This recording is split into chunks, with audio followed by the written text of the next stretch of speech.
I call it proactive brain health because I believe that when people use the word mental health, to your point, a lot of them don't actually know what that means. When you say mental health, you actually mean positive health. Like most people, when they say mental health, they mean mental illness.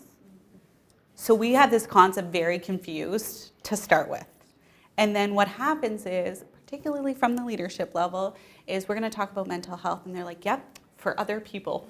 That is a great thing that we should talk about for other people, but not me. And I was in a talk a while ago, and it was a room full of almost 200 engineer-type people. Majority, I'd say 80% were male. And the talk was on mental health. And the speaker said, basically, long story, they got more people in the room to admit that they pooped their pants at some point in their life than they had mental health issues. We're not even having the conversation, honestly.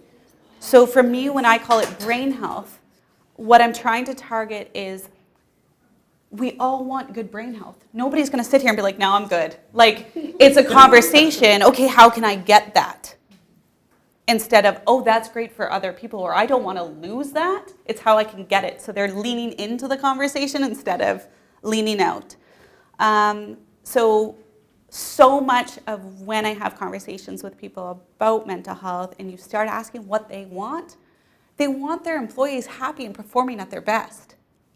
What they don't say is we don't want people having depression, even though they want that too, but that's like when you get down to it, it's actually this lean forward, this proactive, this positive approach versus let's prevent those diseases.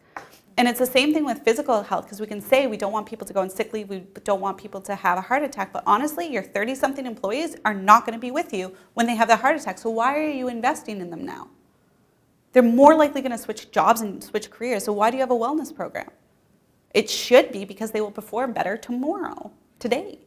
And so trying to switch that conversation, and of course so many of these decisions are being made by HR or leadership, but not necessarily with the knowledge behind it. They just know it's a nice to have, and we should probably tick this box, and we're going to recruit and retain more millennials if we have a yoga instructor. And like they're kind of being a little bit haphazard or spaghetti approach with the wellness plans. So and that's fine because you can get benefit from that. But what I try to talk more about is strategic approaches, and then the results on the end. And I really do try to lead each talk with people having behaviors in their hand, as in I will do this when I leave this room, not someday, not I'll start next week, none of that. And I often will call them out on that too. I'll make them commit to the person beside them. Like it is something that it's not a nice to have anymore. It's how can I do it? And how can I fit it into an already incredibly busy schedule?